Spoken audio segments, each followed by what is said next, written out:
a new era in which there will be prosperity for the people together with liberty for the people.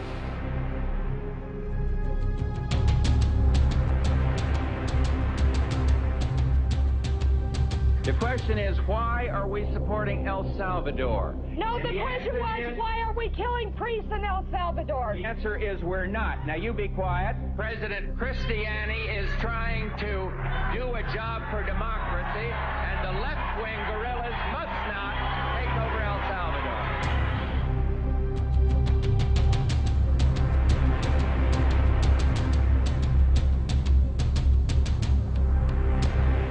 America will not impose our own style of government on the unwilling. Our goal instead is to help others find their own voice, attain their own freedom, and make their own way.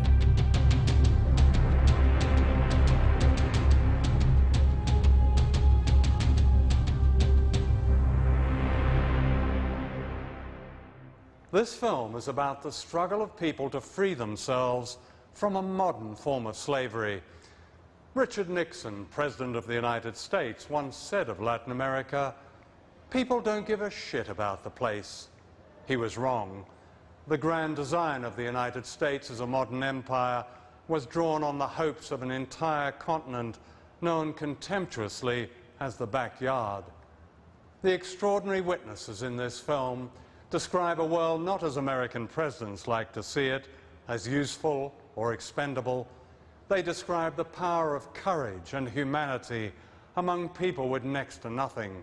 They reclaim noble words like democracy, freedom, liberation, justice, and in doing so, they are defending the most basic human rights of all of us in a war being waged against all of us.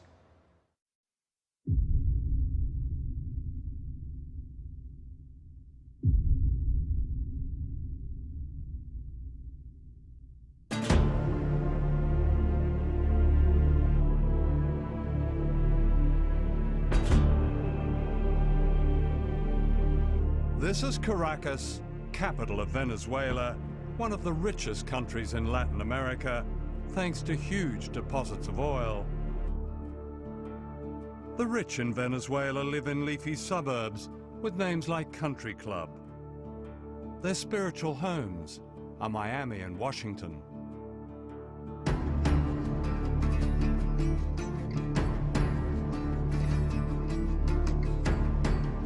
The majority live in what are known as barrios, on hillsides in breeze block houses that defy gravity. In the past, these people have been invisible, excluded from their own society. Today, they display the confidence of those who know an extraordinary change has come to their lives.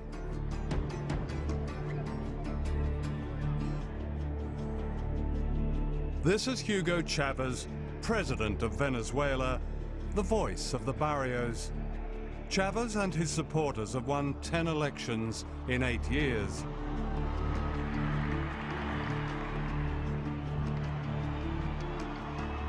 He's the symbol of an awakening of people power, driven by great popular movements that are unique to Latin America. Se acabó el caciquismo de aquellos caudillos adeptos, esa falsa democracia de las élites en Venezuela se acabó. It's no surprise that Chávez, with the help of an aggressive media coverage, has become a hate figure in the United States. Because what he represents is another way, and a threat to American domination.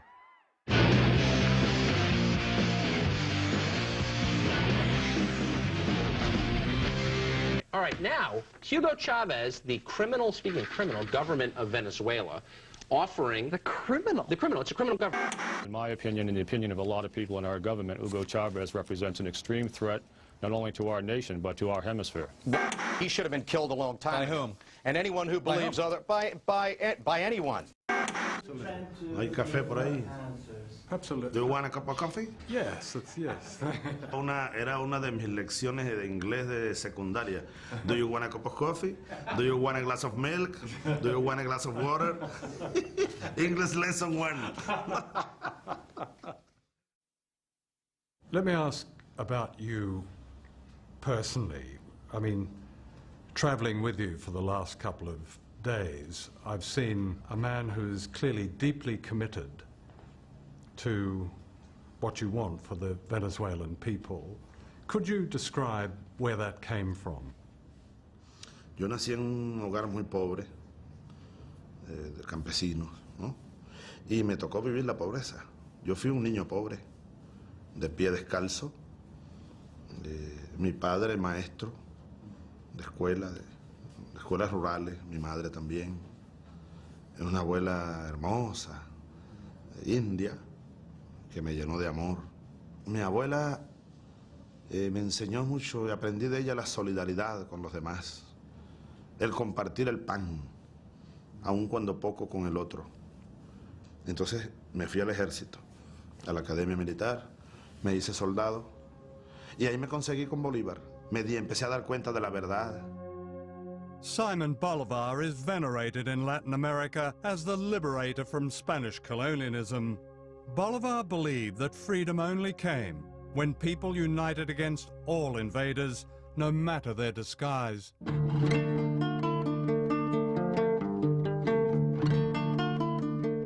Today, the people of Latin America are again rising up against an empire built on an extreme form of capitalism known as the Washington Consensus.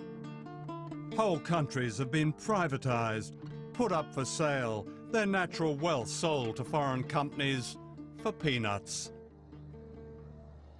In Venezuela, they've said, no more.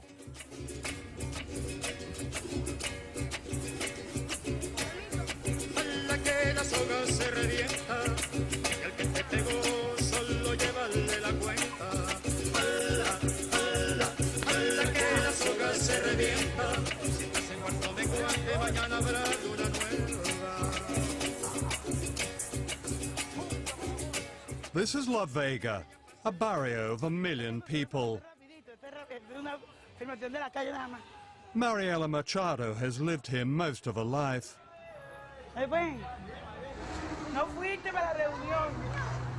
She knows what it's like to be excluded in her own country.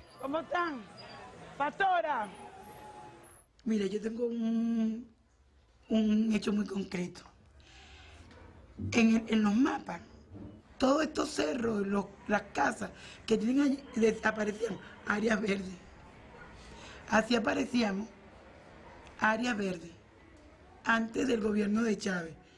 Antes del gobierno de Chávez no nos sentíamos incluidos en la sociedad. This is called a mission.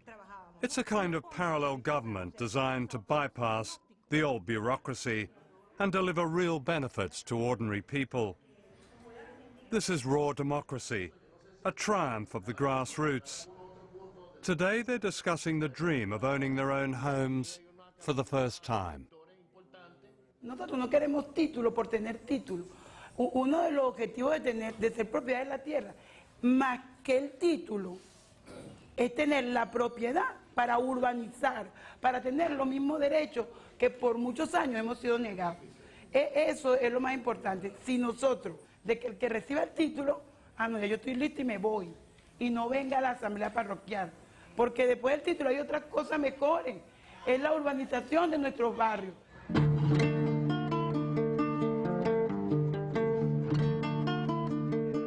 Soon after Chavez was elected in 1999, Venezuelans voted on a constitution, and this little blue book has become a bestseller ever since. This is one of a chain of supermarkets set up in the barrios, funded by the proceeds of oil. Here, prices are kept low, and on the back of every rice and soap powder packet are printed people's rights under the Constitution. Does it really mean something to you to see it there? No, claro, porque Yo no sabía lo de que teníamos derechos como cualquier otro, pero, y en este que nos habla en el artículo número 23, ¿verdad? Que nos habla de la política nacional y legislación, mira, todo eso es, esto por lo menos nosotros nos instruye. Democracia, lo dije hace un rato, delante de nuestro pueblo. Como dijo Lincoln, son definiciones sencillas. Ahora, lo difícil es llevarlo a la realidad. Aquí estamos llevándolo a la realidad. Gobierno del pueblo, por el pueblo y para el pueblo. A una sociedad de incluidos y de iguales, donde no haya exclusión, donde no haya miseria, donde reinen los valores humanos.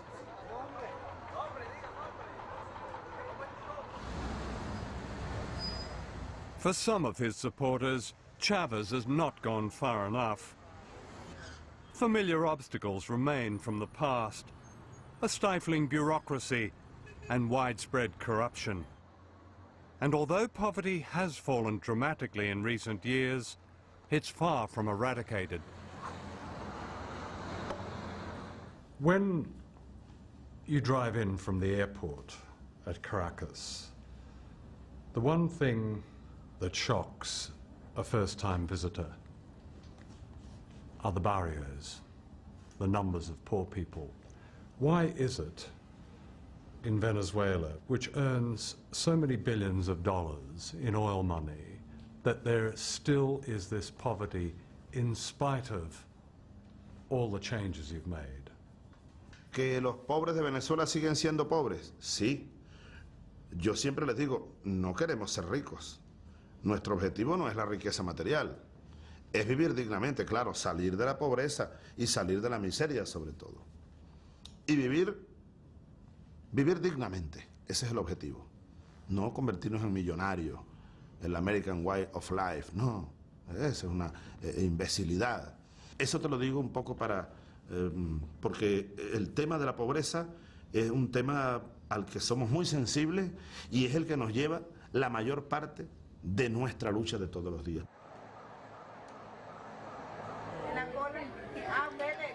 The daily struggle is made easier here.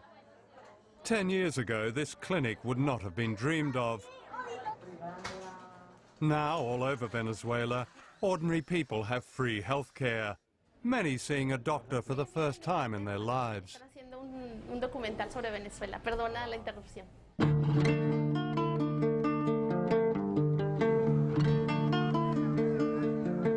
For the first time, children of the poorest have a full day at school and at least one hot meal a day. They're learning history and music and dance, often for the first time, and all of this is free. Under the Constitution, the poorest housewives are now paid as workers.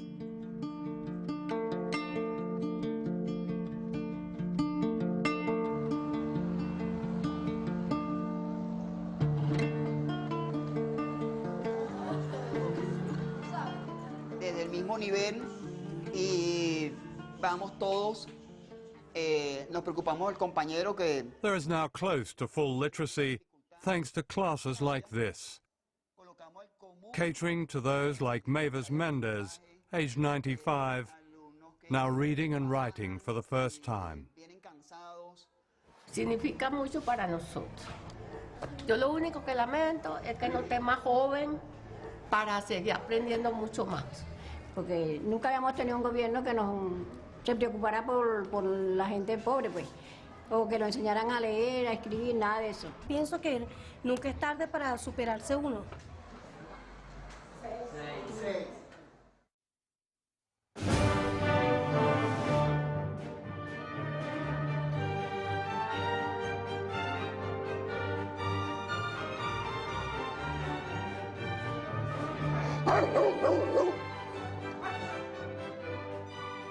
This is East Caracas, home to some of the wealthiest people on earth, and what they call here the middle class. I dropped in on John Vink, who agreed to show me around his grand house. Wow, this is such a striking house. Thank you. My goodness. Thank you. Yes. You've been here long, have you? Is this, yes, I did. This is the family home? My family home. We grew up here. John Vink has travelled the world collecting objets d'art. Have you collected all the silverware, chandelier? Is that? Yes, that one I brought from Spain. Yeah. This is a collection of Delft blue. That's why I have them over there so they don't break. This is from Peru. It's silver. But you're thinking of leaving? Yes. Yes. Why is that? Well, the situation of the country. It's getting day by day worse, and so. Well, in what way? Can you? In the political way. Yeah. We thought that this gentleman that's now in power, that he would change the whole situation, because it was a mess. Yeah. But now it's a whole mess. John Vink's view is echoed by Venezuela's powerful media. Mostly privately owned, it combines banality with hardline anti-Chavez politics. Al regreso, veremos otros peligros en las nuevas decisiones oficiales. Que Venezuela se enrumba hacia un régimen muy similar al que impera en la isla de Cuba. Etcétera. Pero a nivel del gobierno, que es el socialismo del siglo XXI, sencillamente el control total por parte del Estado de la sociedad, pues. I mean, a number of journalists now say, well, there is censorship. They have been censored. How can that be? They speak out every morning. They have their shows every day. They speak out, you know, constantly against the government every day. I mean, how can they say this? I don't know if you have seen the programs that they have. Well, anybody that comes to Venezuela and spends 2 days looking at these channels knows that there's no censorship in Venezuela. You just have to sit down and see those opinion programs between 6 o'clock and 8 o'clock in the morning. Hugo está evolucionando de fascista a nazi. ¿Qué es un nazi con diferencia a un fascista? Fundamentalmente que el nazi asesina.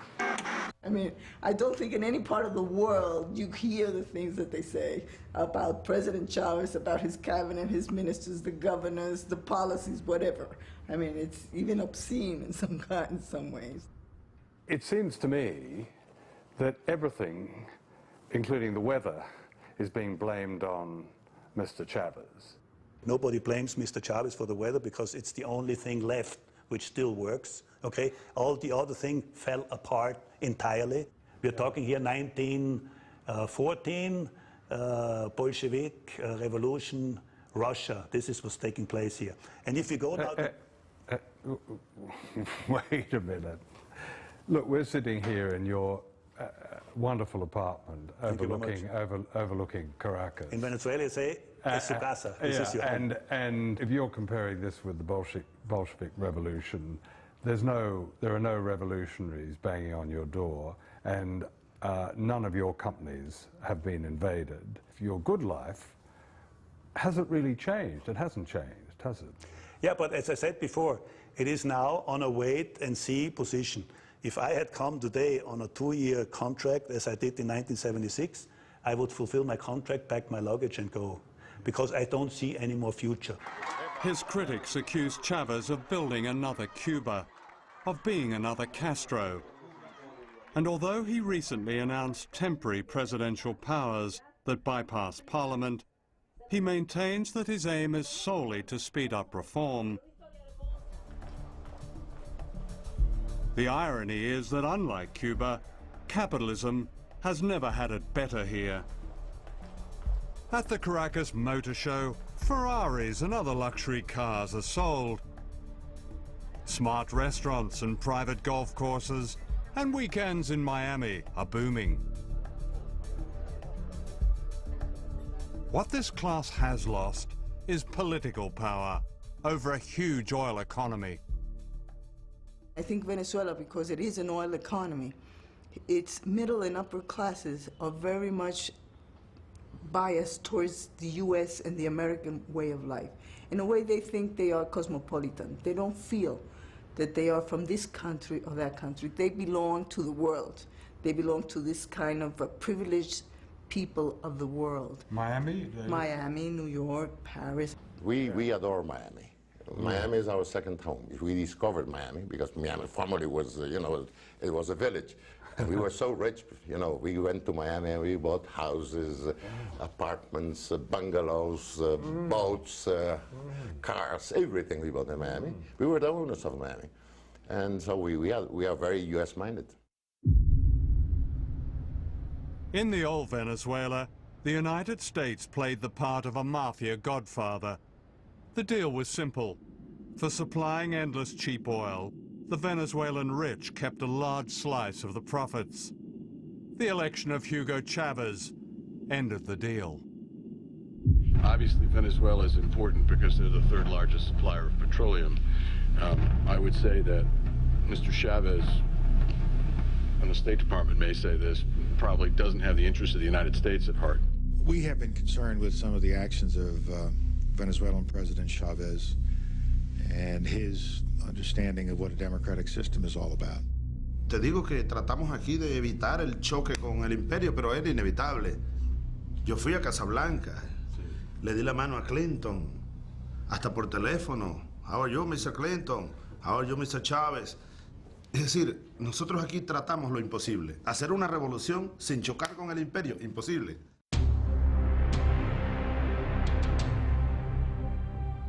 In Washington and Miami and the country clubs of Caracas, getting rid of Chávez became an obsession. In early 2002, secret plans were laid by the Venezuelan opposition, with the media leading the attack. ¿Usted cree que el presidente de la República está loco? Va llegando el momento en que todos hablemos de la transición, sin Chávez, por supuesto. Anti-Chávez protesters took to the streets, their anger inflamed by the media. Nunca ha venido alguien tan feo y tan malo como esto. Hugo Satanás Chávez Frías es el anticristo, es el demonio, es el diablo, es diantre, Lucifer. Él es el único que sobra aquí. The campaign to overthrow Chávez came to a head on April the 11th, 2002. An anti-Chávez protest march was called in the center of Caracas.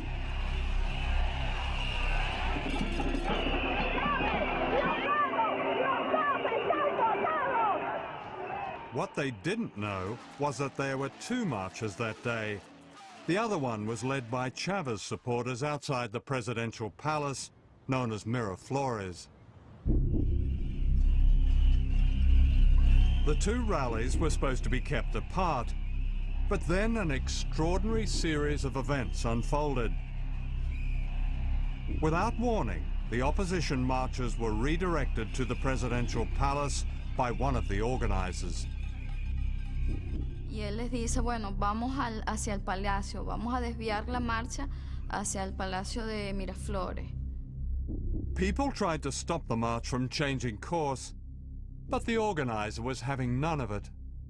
Le dice, no, en esta vaina mando yo y tú mandas en tu casa. Esto ya está programado y se va hacia Miraflores. The opposition marchers were suddenly herded towards government supporters. As they approached the palace, shots rang out.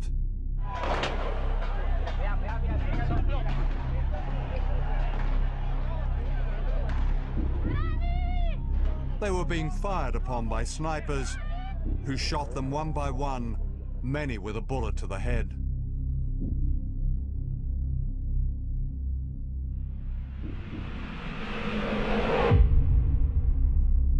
Soon afterwards, these pictures began appearing on anti-government TV, blaming the shooting on Chávez supporters on a city bridge. Paraban, disparaban y apuntando y descargando las armas automáticas. Bueno, eso queda para la historia, pero gracias a Dios que hay estas evidencias. Y apuntando a la gente que pacíficamente estaba ahí abajo. Esto es una salvajada sin nombre. Eso es lo que llaman revolución. However, as this camera angle reveals, there were no opposition marchers on the street below the bridge.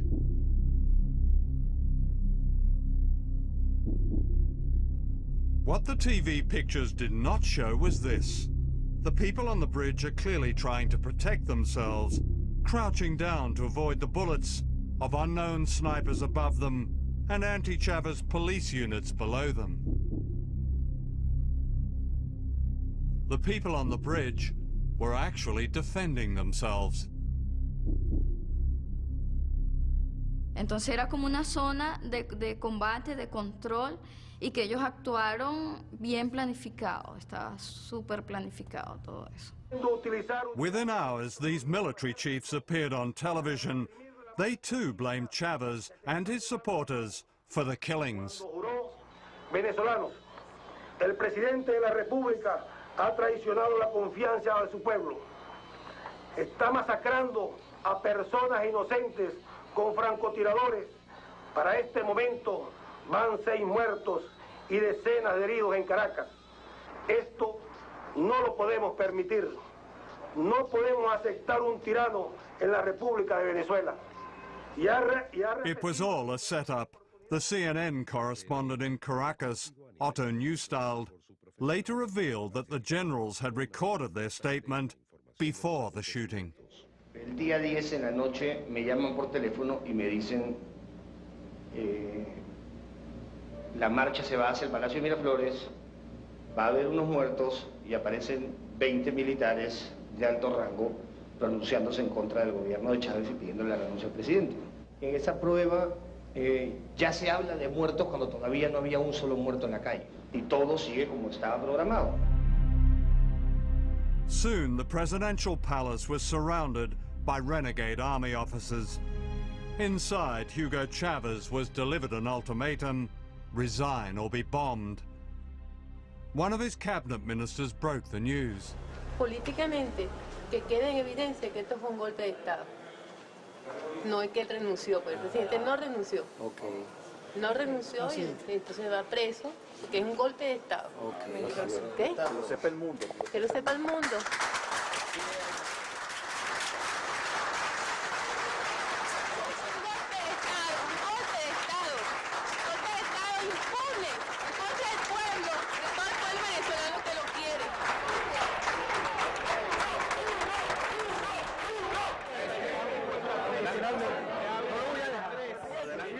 The plotters announced that Chavez had resigned. He hadn't. He was kidnapped.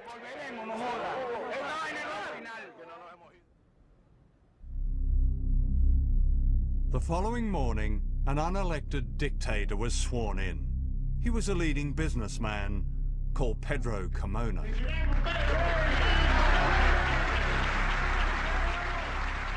Eso hicieron una fiesta. Yo vi todo ese programa cuando ellos estaban en su programa de televisor. Mire, mijo, usted no tiene idea cómo lloré. Como que si se habían muerto mis hijos y mi madre, que son las cosas más sagradas que tengo. En verlos a ellos como decían, bueno, amaneció de nuevo en Venezuela. In one amazing proclamation, democracy was demolished, piece by piece. Se suspende de sus cargos a los diputados principales y suplentes a la Asamblea Nacional. Se destituyen de sus cargos ilegítimamente ocupados al presidente y demás magistrados del Tribunal Supremo de Justicia, así como al fiscal general de la República, al Contralor General de la República, al Defensor del Pueblo y a los miembros del Consejo Nacional Electoral.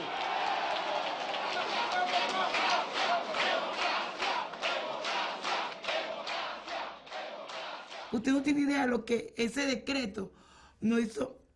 Fue tan fuerte la cuestión, lo que nosotros vivimos en ese momento, porque ya no veíamos al pasado, a la represión, a la lucha por todo. In the United States, the broadcast media carried the same pictures and the same story used to justify the coup. The Bush administration made it clear it is happy with a change in leadership in the country responsible for 15% of America's oil imports. Anthony Mason has our report. In the end, this is what triggered the overthrow of Hugo Chávez. Armed gangs loyal to the Venezuelan president firing on thousands of anti-government protesters. After 16 people were killed and hundreds wounded, last night soldiers surrounded the presidential palace. At the White House, the spokesman of President Bush rubber-stamped the story. Let me share with you the administration's thoughts about what's taking place in Venezuela. We know that the action encouraged by the Chávez government provoked this crisis. The Chávez government suppressed peaceful demonstrations, fired on unarmed, peaceful protesters, resulting in 10 killed and 100 wounded. That is what took place, and a transitional civilian government has been installed. Back in Venezuela, 3 years of modest democratic reform had been overturned.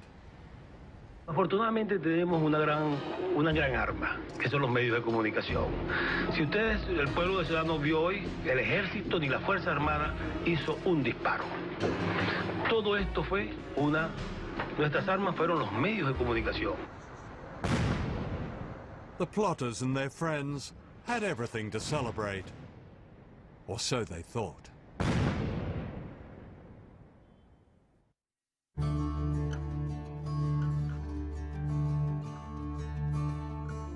The next morning, distraught people began phoning one of the independent radio stations still broadcasting.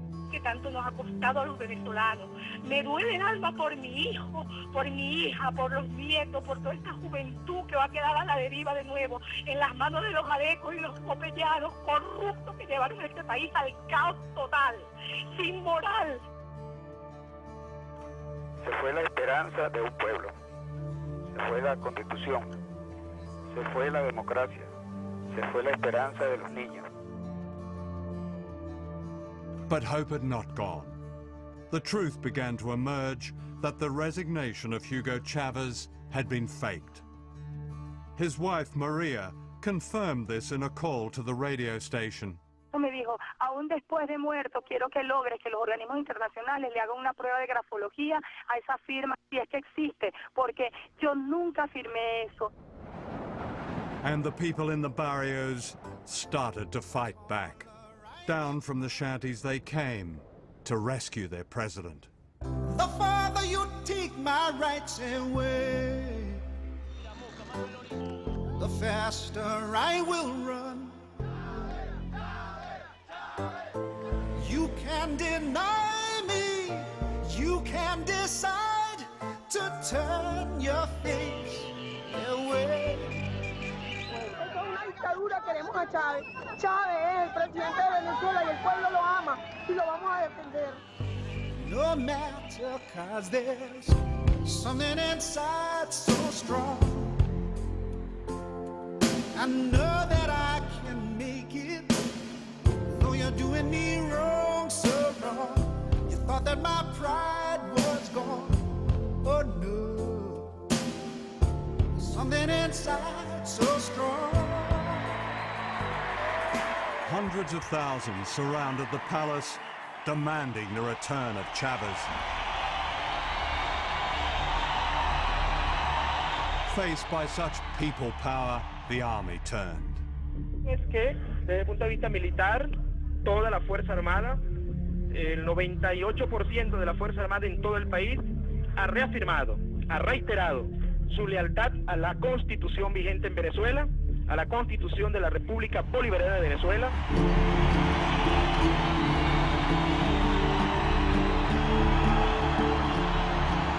Roared on by huge crowds, the Presidential Guard who had gone into hiding retook the palace, and the plotters fled.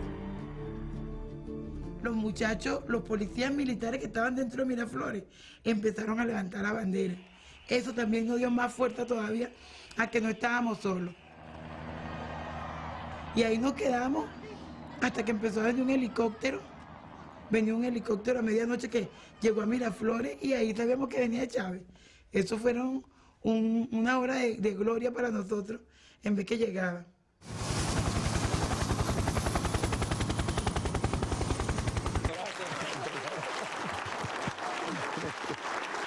Just 48 hours after being kidnapped, Chávez was back in power. Creo que la prueba suprema fue el golpe de Estado de abril 2002. Fui hecho prisionero, me llevaron, pensé que iba a morir.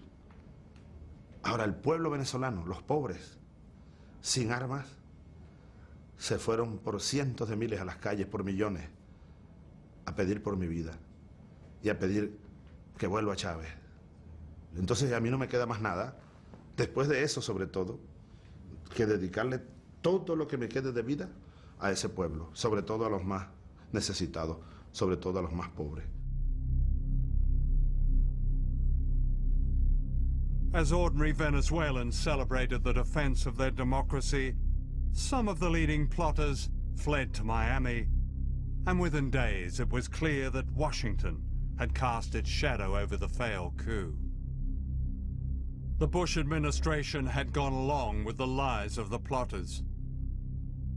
We know that the action encouraged by the Chavez government provoked this crisis. As these CIA documents show, it was fully warned and knew all about their conspiracy.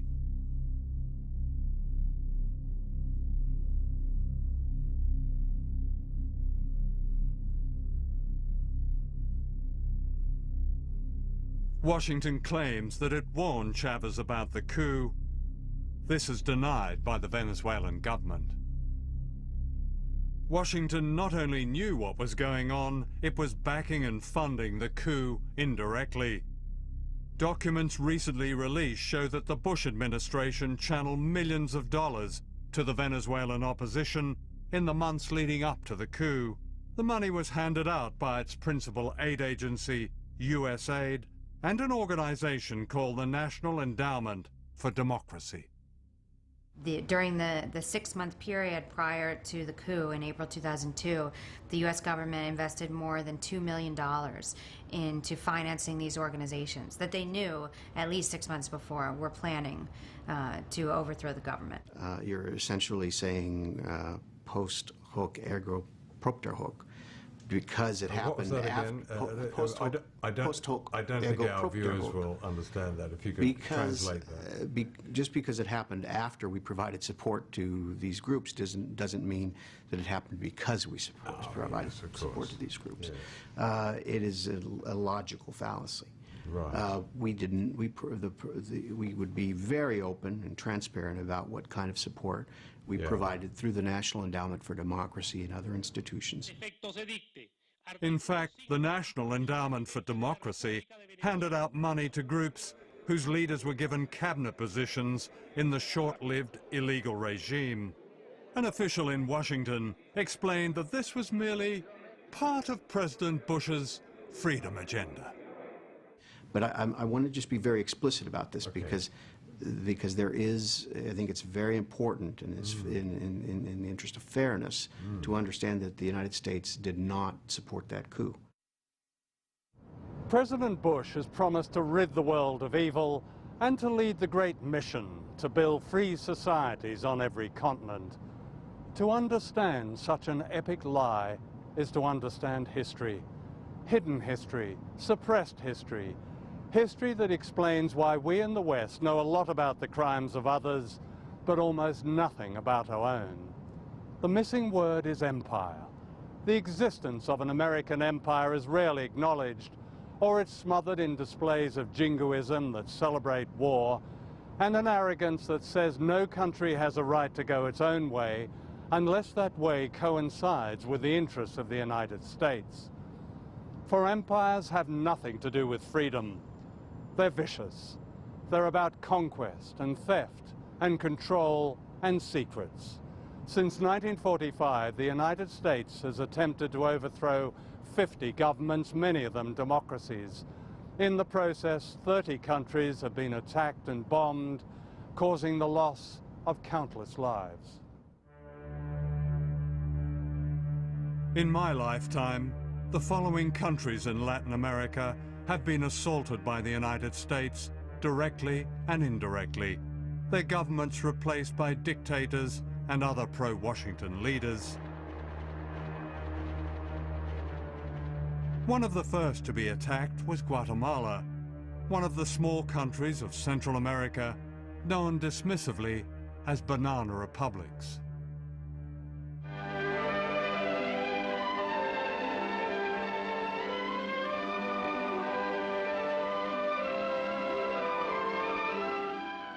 This is Guatemala City as seen from the air. People who live in the city dress very much like the people in our own southern states.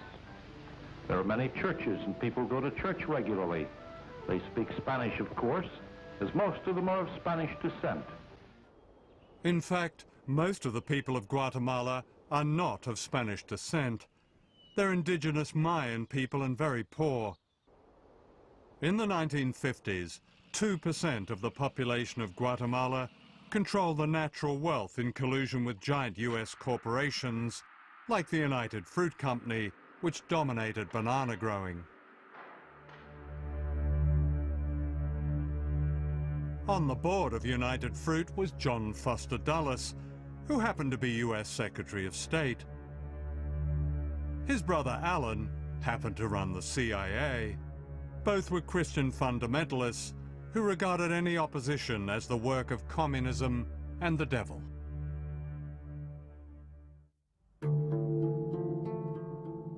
In 1950, this man, Jacobo Arbenz, became the first Guatemalan leader to be democratically elected by a majority of his people, who saw in him the hope of social justice. He was the Hugo Chávez of his day. What was going on in Guatemala is that there was a democratically elected president in 1950, Jacobo Arbenz, who sought to institute a series of New Deal-style reforms in which the state had a greater role in both developing the economy and redistributing wealth. And the centerpiece of that was a land reform. Arbenz was far from radical. His land reform policies were modest. But Washington was having none of it. Howard Hunt was then working for Alan Dulles' CIA. So they said a decision has been made at the highest levels of our government to rid Guatemala of the Arbenz regime, and we would like you to participate in it.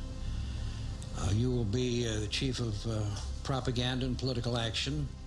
In Guatemala, what the CIA did was mobilize every facet of American power. It didn't just isolate Guatemala militarily and diplomatically, but it used the techniques of social psychology in a nearly year-long campaign which created a sense of crisis in Guatemala. What we wanted to do was have a terror campaign to terrify Arbenz particularly, terrify his troops, much as the German Stuka bombers terrified the population of Holland, Belgium, and Poland at the onset of World War II. And that's what they did, so that the United States could control the economy of Guatemala, destroying the dreams of its people. We sowed confusion through the countryside. And of course, by this time, we had aircraft flying over and dropping leaflets and doing a little harmless bombing. A little harmless bombing and a CIA terror campaign cost thousands of lives.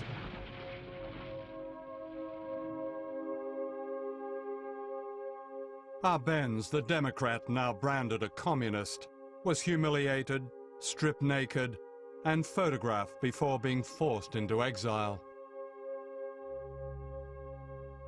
Richard Nixon, then Vice President of the United States, flew in to congratulate the new dictators. That Guatemala is going to enter a new era in which there will be prosperity for the people, together with liberty for the people. General Rios Montt was to be one of Washington's faces of liberty. During his time as president in the 1980s, thousands of people were murdered by death squads, most of them indigenous men, women, and children. His guns and helicopters came from the United States. President Reagan flew in to warmly endorse the general, whom he described as a man of great personal integrity. In the CIA, we didn't give a hoot about democracy. I mean, it was fine if a government was elected and would cooperate with us, but if it didn't, then democracy didn't mean a thing to us. And I don't think it means a thing today. The crushing of Guatemala was Washington's blueprint. 4 years later, Cuba, just 90 miles from Florida, threw down the first direct challenge, ending Cuba's humiliation as a North American colony, a playpen for drug barons and the mafia. Se han encontrado con que la revolución cubana sabe también pelear y ganar batallas en este campo. Washington would never forgive Fidel Castro. Under the government aegis, we had task forces that were striking at Cuba constantly. We were attempting to blow up power plants. We were attempting to ruin sugar mills. We were attempting to do all kinds of things during this period. This was a matter of American government policy. This wasn't the CIA. Cuba's achievements in healthcare and education are widely respected. However, for not bowing to the greatest power on earth, the Cuban Revolution has paid a high price. A 45-year economic war waged by the United States and the loss of vital democratic freedoms. How dare you, 90 miles from my country, last 45 years with a different form of government? How dare you haven't allowed American corporations to buy you out? How dare you continue this arrogance that says that you will never succumb to us? Don't you know who we are? Don't you know who these corporations are? Don't you know your life would be better if you could drink Coca-Cola every day? What justified the attacks on Cuba and other Latin American countries was the so-called Red Menace. We all know the atomic bomb is very dangerous. Since it may be used against us, we must get ready for it. First, you duck, and then you cover. And very tightly, you cover the back of your neck and your face. Propaganda like this excused every American invasion, every toppling of a government, every assassination, every act of terrorism. The real threat was an orchestrated paranoia in the United States that became a super cult called anti-communism. The true goal of the United States government is control. And they feel that if the United States did not control the governments of Latin America, then somebody else would. And the principle of government by the people, for the people, of the people, that is just silly.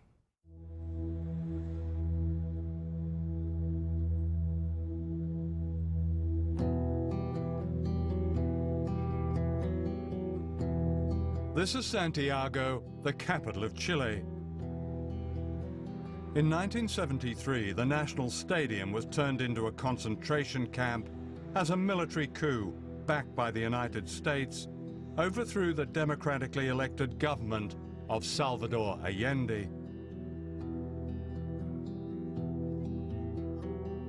The leader of the coup was a fascist, General Augusto Pinochet, who rounded up Allende's supporters and brought them here. A young medical student, Roberto Neveretti, was one of them. These changing rooms were used as what when you were imprisoned here? They were used as places where people were kept inside here, 50 or more. You can see that there was actually no room to move around here. Even all these places were full of people sleeping here, and there were no blankets or anything. Even some people actually slept here. There was very little room. When they started to torture you all, what did they do to you then? The techniques they used were beating you, especially in sort of places where it could become very painful, with a rubber truncheon, and especially the genitals and the soles of the feet, and the arms and various places.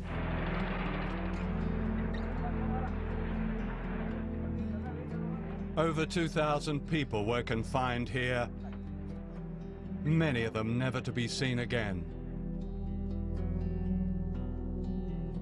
Victor Jara was Chile's greatest balladeer. His songs had celebrated the popular democracy of the government of Salvador Allende.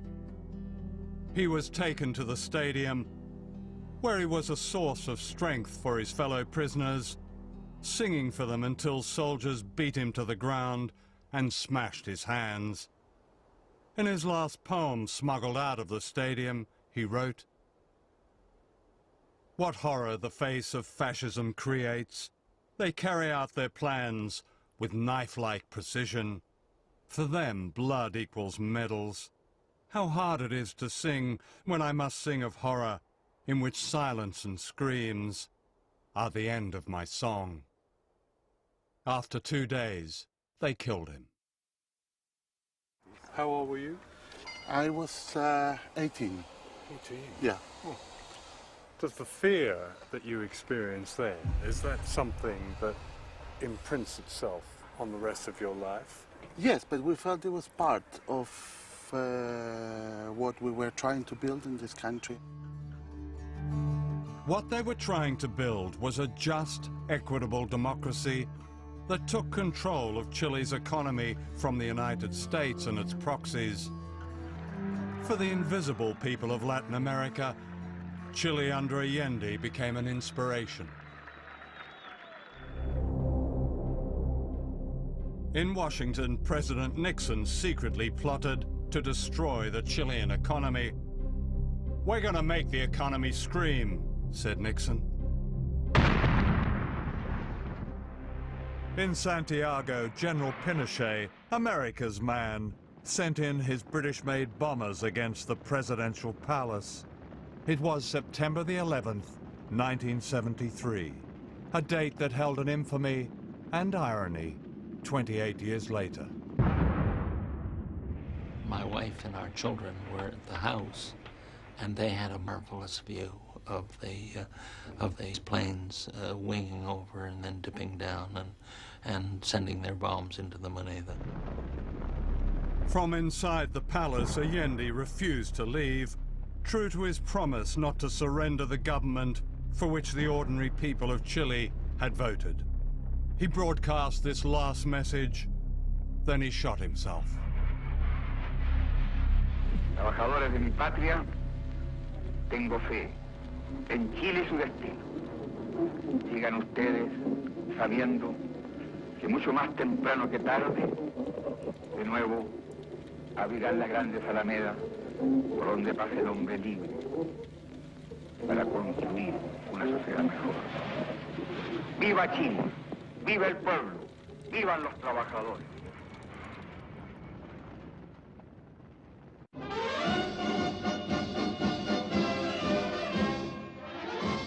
With General Pinochet in power, Washington again denied it had destroyed another democracy.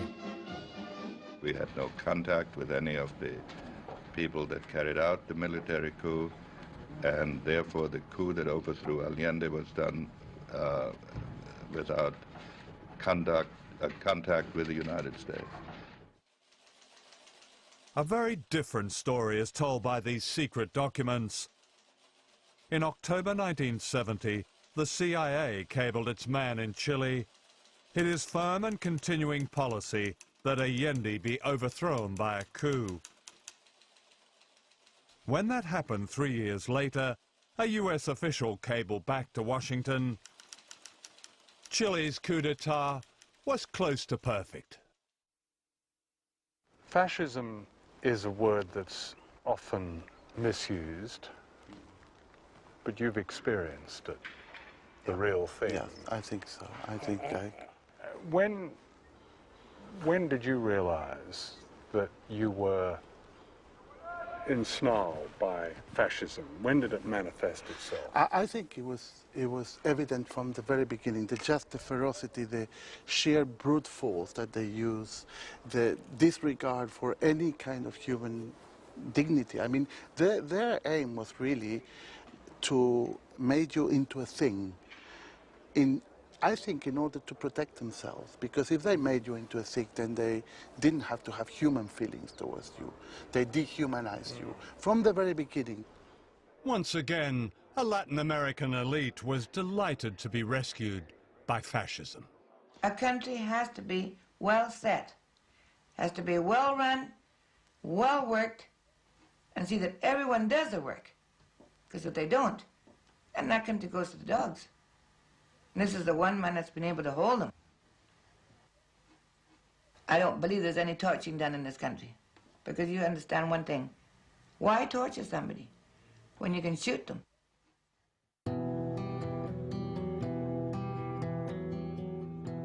This is where they tortured and killed them. Villa Grimaldi was once a palatial home in a suburb of Santiago. Under Pinochet, it became a place of horror. Today, it's a memorial to its many victims. Sarah DeWitt, then a student activist, was a survivor. What was the date that you were arrested? Do you remember? Oh, yes.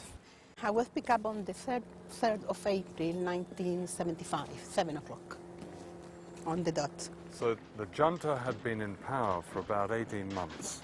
Yes. So when I realized, someone had put what I imagine it was a gun, on my back and said to me, don't make any noise, don't try to run because we will shoot you. You are coming with us. In a strange wooden tower like this, in spaces the size of a dog's kennel, people were tortured to death.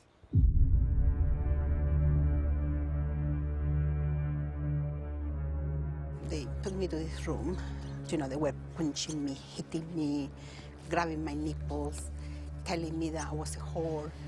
So they asked me to take off my clothes, and they tied me up. And then they started giving me electricity. Now, the electricity was all the time inside my vagina, in my breast, and then it was going round, round my body, my legs, my arms.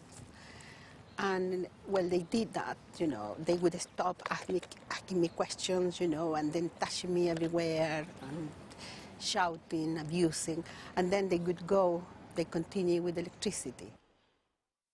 Duane Claridge was head of the CIA's Latin American division in the early 1980s.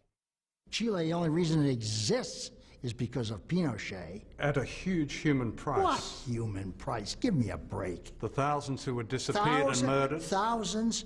You count them. What thousands? Well, and I've don't seen...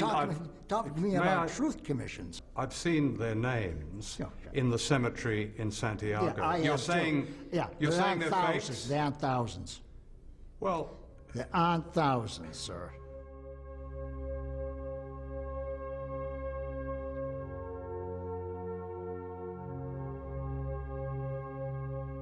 There are thousands, each name documented by human rights organizations, some of them remembered here on the memorial wall at Villa Grimaldi.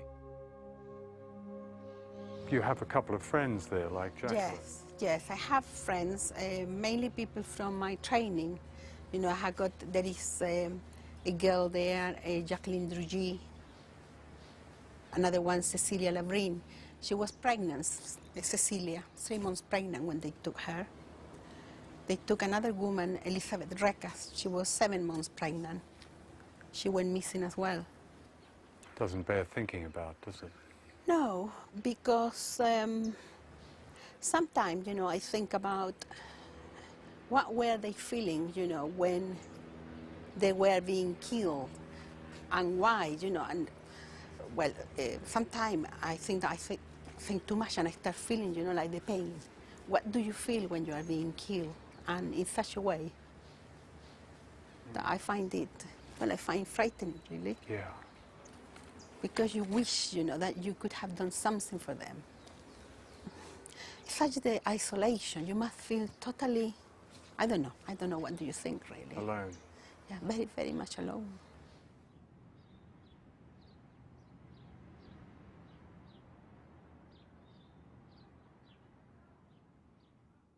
It was a period in which almost everybody in the present situation regards as a dark time in which the CIA played a major role.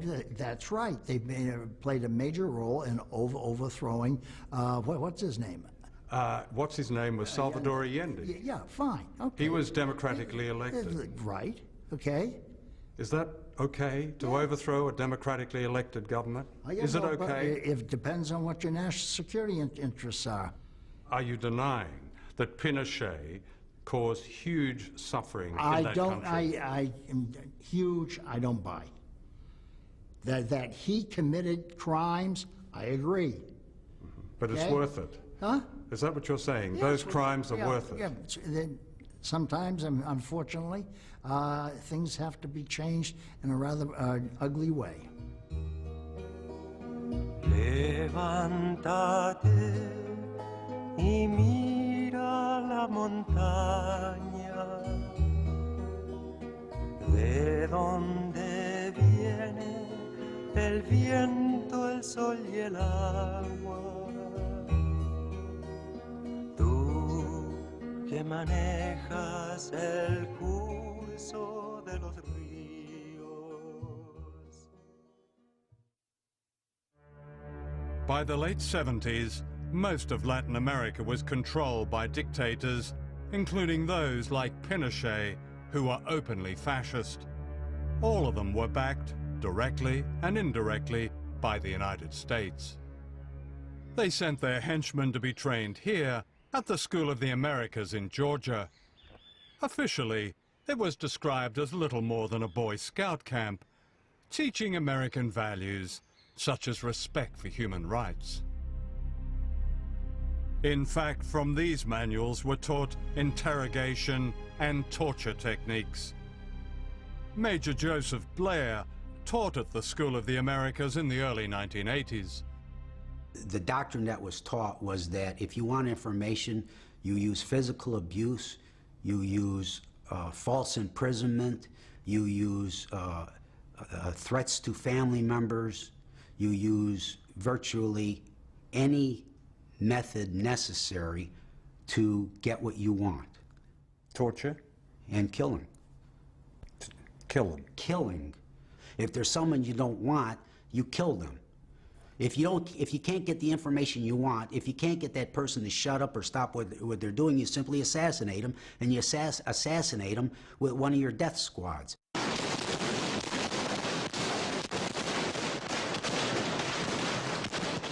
This is a death squad in action in El Salvador. Actually, it's the National Police, many of whom were trained at the School of the Americas. Here on the steps of San Salvador Cathedral, they're gunning down mourners attending the funeral of Archbishop Romero, who was murdered as he said Mass on March the 23rd, 1980. This man, Robert D'Aubusson, gave the order to kill the Archbishop. Major D'Aubusson was Washington's dirty secret in El Salvador. He was trained at the School of the Americas. According to the Truth Commission and a whole swathe of human... Well, come on, John. This is where we're going. You're wasting my time. That's all bullshit. Those people all had agendas. So it was bullshit that the Salvadorian military were murdering tens of thousands of people. I bet you can't count more than 200 in the whole 10 or 12 years. We can count 200 in this one village alone. They were mostly women and children, systematically murdered in just one day and night in December 1981 in the village of El Mazote. The killers belonged to a special battalion of the El Salvador Army, trained by the United States. There were few survivors. Dijo que las mujeres se abrazaban llorando y gritando que no las mataran. Yo por estar peleando por mis hijos, no los quería dar, no los quería dejar yo, decía que me moriría con ellos, pero me los quitaron de mis brazos. Cuando se oía que estaban matando a los niños por la noche, se oían los gritos de los niños y les gritaban a sus mamás y a sus papás. You're taking the stuff from these propaganda mills.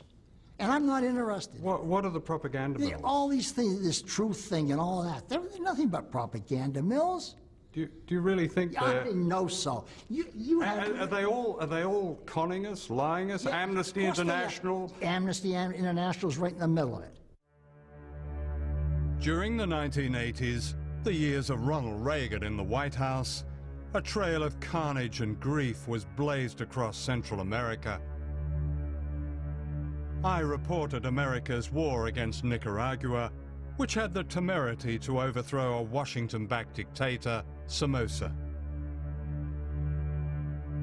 The CIA attacked Nicaragua with death squads known as the Contra.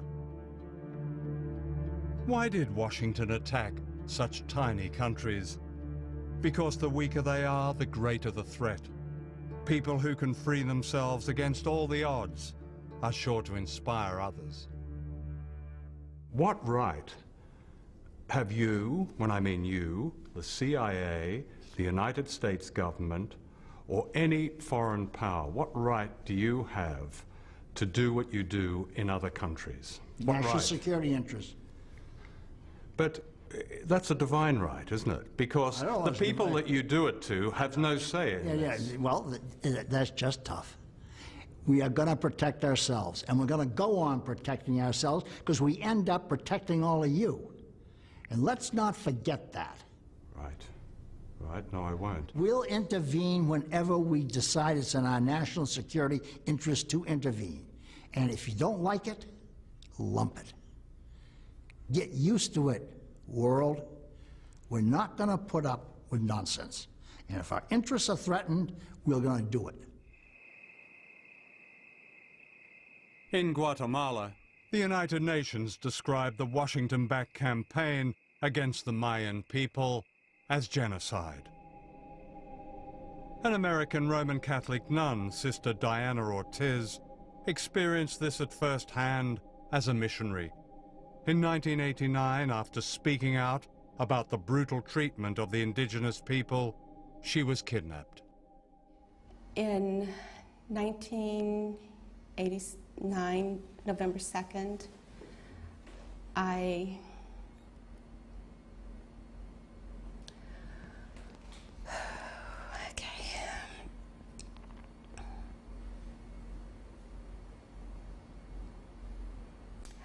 was abducted and I was put in a police car,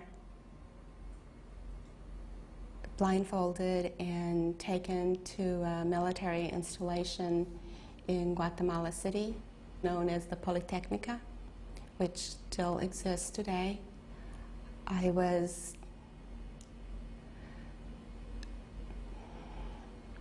taken to a basement, and I still remember to this day, upon entering the building, the clandestine prison, hearing the screams of people being tortured. Can we stop? For 24 hours, she was tortured and gang raped. During her ordeal, she identified the leader of the gang as a fellow citizen of the United States. I came out a totally different person, but also with new eyes and more attuned to the hurting, the brokenness, the oppression, the deceit of my government. I've heard people say that what happened in Abu Ghraib is an isolated incident. And I have to just shake my head and say, you know, are we on the same planet? You know, aren't you aware of our history? You know, isn't history taught in the classroom about, you know, the role of the U.S. government in human rights violations? By the late 1980s, Washington's policy changed. Dictators like Pinochet were seen as an unnecessary embarrassment. A new and innovative way of controlling nations was launched. Good morning and welcome.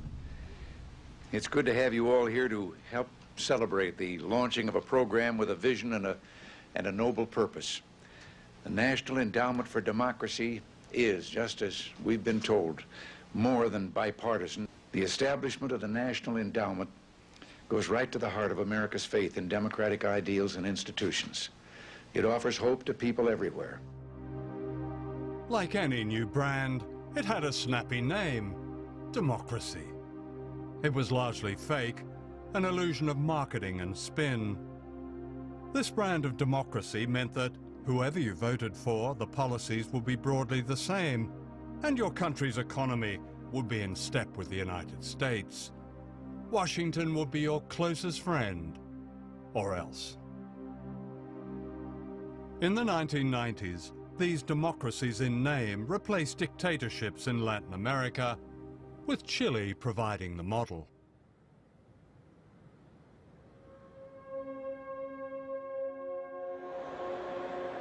This is the commercial center of Santiago, Chile.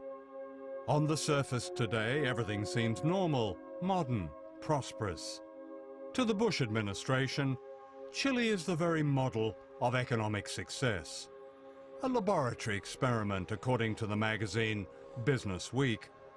Much of life has been privatized. There are now billionaires, and the rich are getting richer. Pinochet fixed the country. Who says? The United States says. No.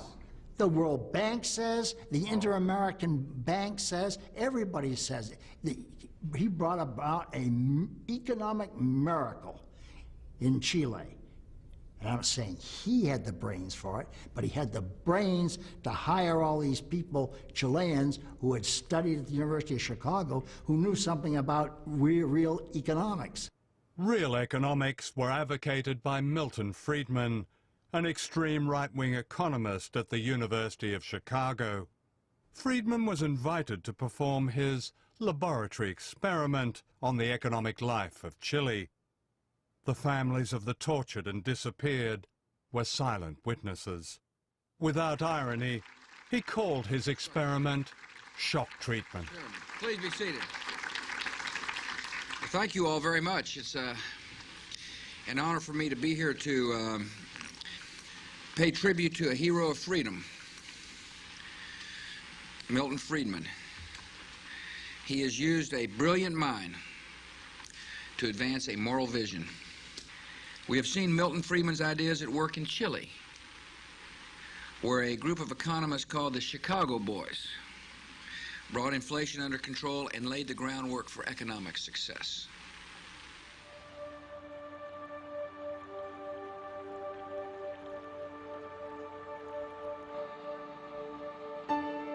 This is the other side of the economic miracle. Chile today is a deeply unequal society.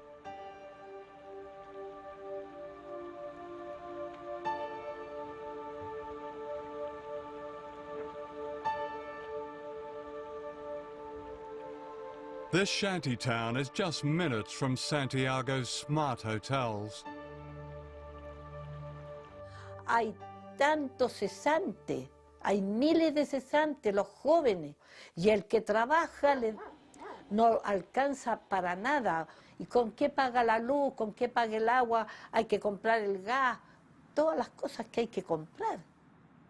Diariamente la mamá dice, ¿qué hago para la comida de los niños? ¿De dónde saco dinero?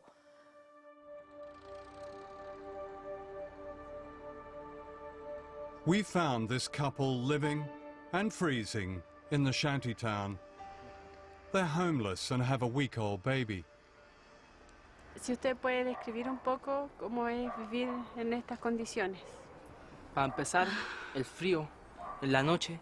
Difícil. El frío en la noche es súper difícil. Por mi guagua tuvimos que aprender la cocina. ¿Cuánta gente en Chile vive de esta manera? En realidad, yo creo que mucha. Mucha gente. Y en peores condiciones que nosotros. Pero hay gente que no, simplemente no recibe ayuda porque no nomás, porque no hay ayuda. ¿A dónde se van a ir entonces? A la calle. Vamos a dormir en la calle otra vez. Pues, ¿Ya hemos dormido en la calle? En el extranjero, en Europa y en Estados Unidos y en otros lugares se dice que Chile tiene una reputación como un país rico, acomodado. Sí. ¿Qué es lo que ustedes dicen a eso? Sí, yo creo que puede sí. ser, es verdad, pero Es para verdad, la gente que... Pero eso es para la gente que tiene, no para nosotros. Chile is a democracy now, in theory. A complicated voting system splits the vote and discourages real reform. It's a product of General Pinochet, based on a constitution that's also a product of Pinochet. The general may be dead, but the power of the military remains. It's all very modern, the media is safe, and many believe it's wise to be silent, like the graves of their forgotten compatriots. It's Washington's ideal democracy. La dictadura tuvo un gran éxito en Chile desde el punto de vista de que estableció un modelo político, económico y social que todavía permanece hasta el día de hoy, porque en esencia no se ha cambiado la Constitución que impuso la dictadura en 1980. No, nosotros no perseguimos democracia porque esa palabra está tan manoseada que no se entiende. Aquí hay una persecución contra los pobres, y no es en Chile, en toda América Latina está pasando eso. Yo creo que la gente que estudia sabe que ese punto de seguir así va a reventar en alguna cosa eso. Yo pienso que el pueblo va a despertar y va a decir, basta, ¿hasta cuándo?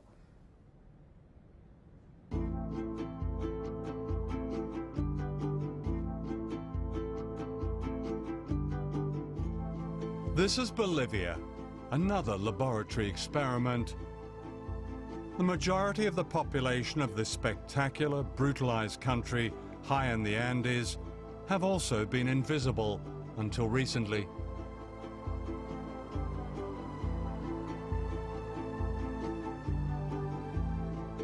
The indigenous people, the Aymara and Quechua, carry memories of a culture and civilization and wealth long before the Spanish arrived 500 years ago.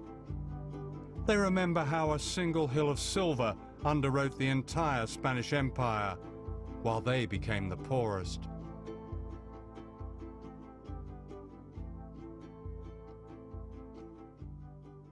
This is the National Congress of Bolivia. Until recently, the faces here were almost all white, the descendants of a tiny Spanish elite which plundered the nation's riches and reduced the indigenous majority to serfdom. It was a pattern of control repeated all over Latin America. The pattern has been broken in Bolivia with the rise of social justice movements of a kind never seen before, and whose democratic home is not Westminster or Washington or any other so-called model, but in the streets, the mines, the barrios, the fields. Governments that defy this popular power, this true democracy, do so at their own peril.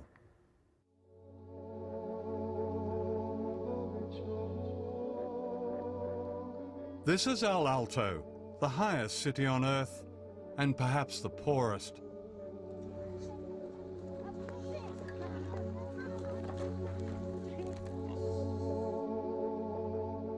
The occupants of this cemetery on the roof of the world are mainly children. Protected, they say, by the sacred mountain Illimani, El Alto overlooks Bolivia's capital, La Paz.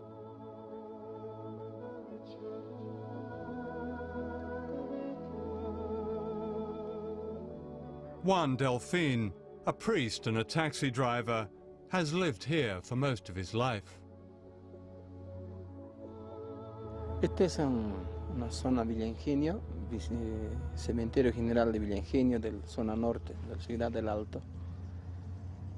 Y aquí hay una triste amargura Hay de todo tipo que están nuestros hermanos, nuestros niños, nuestras hijas, nuestros abuelos y abuelas muertos que están simplemente enterrados. Vemos lo que está, ¿no? Hay incluso una familia, se envenenó toda la familia por falta de trabajo, por falta de economía. Primero el esposo lo envenenó a su esposa, a sus hijos, y él también se envenenó. Hay casos que hemos visto así. When I first came to Bolivia in the 1960s, El Alto barely existed. The million people living here are peasants run off their land and miners made redundant by policies similar to those imposed in Chile. Infrastructure that didn't make a quick buck was privatized. The message was clear: sell it, strip it, or scrap it. The indigenous people were scrapped. ¿Por qué? Nos preguntamos. Si yo era rico, si soy boliviano rico y nacido, pero ¿por qué estoy pidiendo la limosna? ¿Por qué? Si teníamos mar por un lado, ¿no? Si teníamos plata, oro, todo teníamos. Entonces, ¿por qué seguimos sufriendo? And yet the people here have held together. Their sense of identity, their community.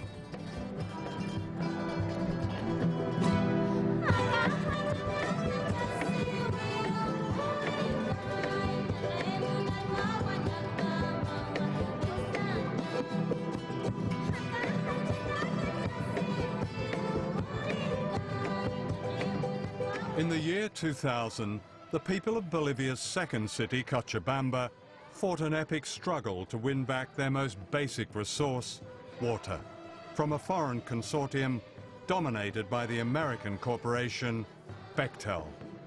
And they won.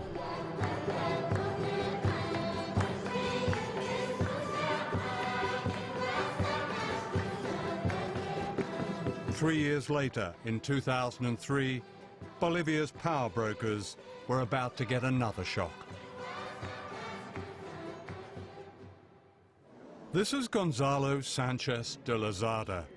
Known as Goni, he was brought up in Washington. His English is better than his Spanish. They knew him here as El Gringo. Yo lo veía un gordo sentado en una silla de ruedas, que es de oro, ¿no? Y soberbio. Entonces yo pienso que él era soberbio, tal vez por el poder que tenía, ¿no? Que era su riqueza. When Goni was elected president of Bolivia in 2003, he backed a law that amounted to a fire sale of the country's resources. Almost everything was up for grabs, including Latin America's second biggest gas reserves. De un de repente sabemos que tenemos gas y se está vendiendo al otro extranjero y tiene que ir a Estados Unidos, tan grandes, y mientras yo me estoy cocinando con leña. Entonces empieza la guerra desde ahí. Y bloqueamos, manifestamos y paro hasta que nos responda. The people of El Alto fought back, blocking the roads leading into La Paz.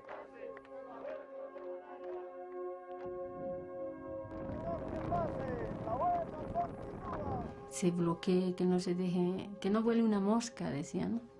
La gente ya salía a bloquear y no dejamos pasar las movilidades, ¿no? Pero eso se ha ido ya, ¿cómo se dice? Intensificando. Goni's response was the traditional Latin American way. He sent in the army to crush dissent.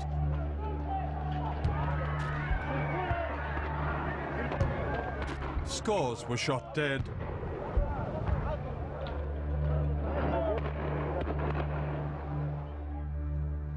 Many were brought to Juan Delfin's church.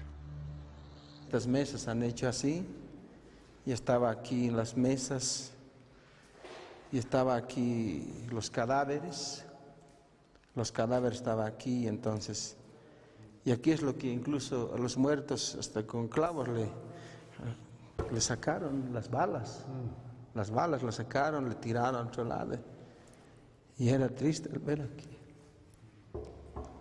Todo está miseria.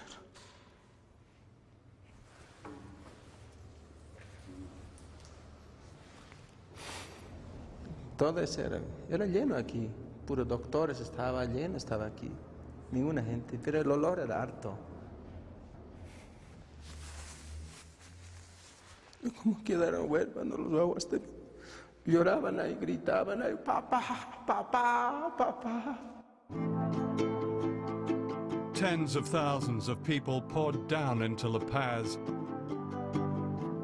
like the people of Venezuela's barrios demanding the return of their president. They demanded their country back. If the rich and powerful of Latin America had a nightmare, this was it. De pronto se sabía que el GON iba a renunciar. Peor con eso. Hemos agarrado como si fuera algo, un ánimo para que él se vaya. La meta era eso, para sacarlo a él. Eso era la meta. Goni fled to the United States and is today living in a smart suburb of Washington. In October 2004, the Bolivian Congress ordered his arrest on charges of bloody massacre. George Bush has said, governments that harbor terrorists are as guilty as they are. Pero toda esta oscuridad estamos así. El oscuro que nos ve. Toda la oscuridad. This extraordinary mural was painted by Juan Delfín. It's a cry of freedom from an entire continent. Todo mataron, pero nosotros defendemos este pueblo aymara con el pututo que defendemos nosotros, con la expresión de la voz, con el puño que tenemos y que manejamos nuestra bandera, que es nuestra huipala, la bandera, contra Estados Unidos. Este es Estados Unidos, la bandera de Estados Unidos. Contra eso estamos nosotros, porque ellos nos han hecho esto así. Es puño muy importante. Por eso cuando juramos, sí, esto es nuestro, y estamos así.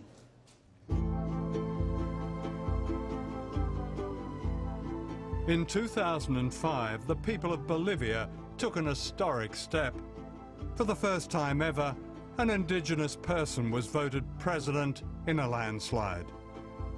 Like Chávez in Venezuela, Evo Morales offered a new democracy and a new beginning. Quisiéramos que todos empecemos a trabajar. Se acabó las fiestas, se acabó la luna de miel, ahora es trabajo permanente para cambiar nuestra Bolivia.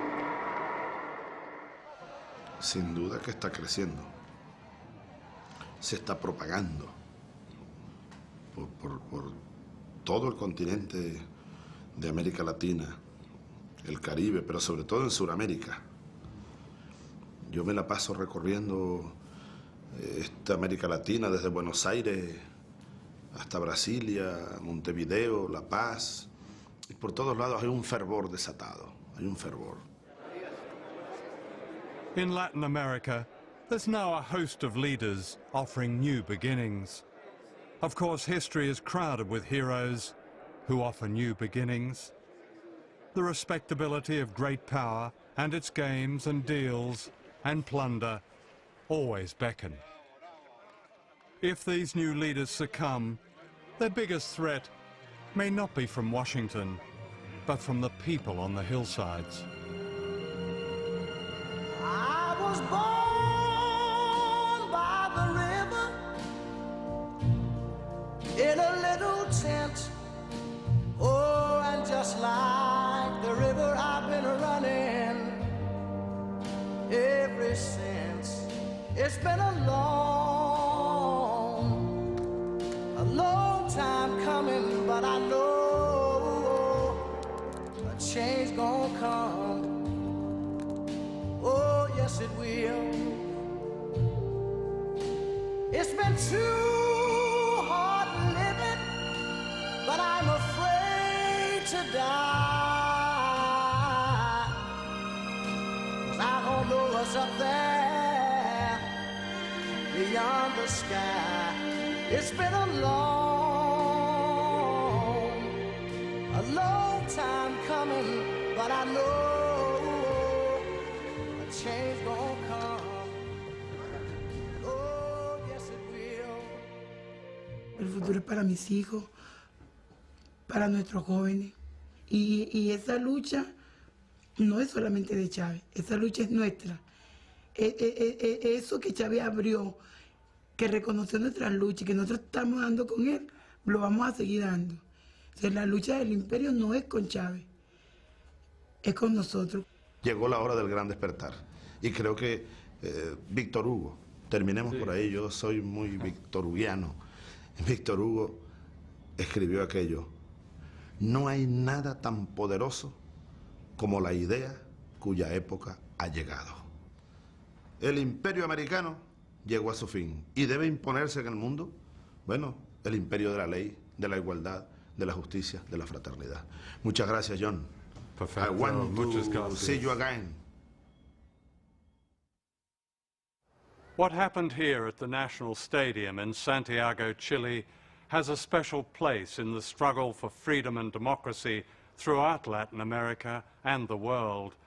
The vow is never again, and yet it has happened again at Guantanamo Bay and all the other secret places where imperial power, regardless of its democratic pretensions, hides and tortures its perceived enemies. The questions raised in this film are urgent. Are the lives and dreams of the ordinary people of Chile, like the people of Venezuela, like the people of Bolivia, like the people of Nicaragua, like the people of Vietnam and Iraq and Iran and Palestine, expendable, worth only a few seconds on the news if they're lucky? The answer is no, and those who see the world through the eyes of the powerful should be warned. People are rising from the tyranny and oblivion to which we in the West have consigned them. Indeed, their resistance is well underway, as this film has shown. I would say it never stopped and is unbeatable.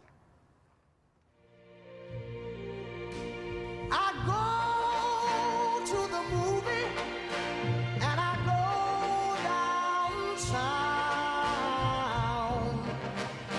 Somebody keep telling me don't hang around. It's been a long time coming, but I know a change gonna come. Oh, yes it will. Then I go to my brother and I say, brother, help me please. But he winds up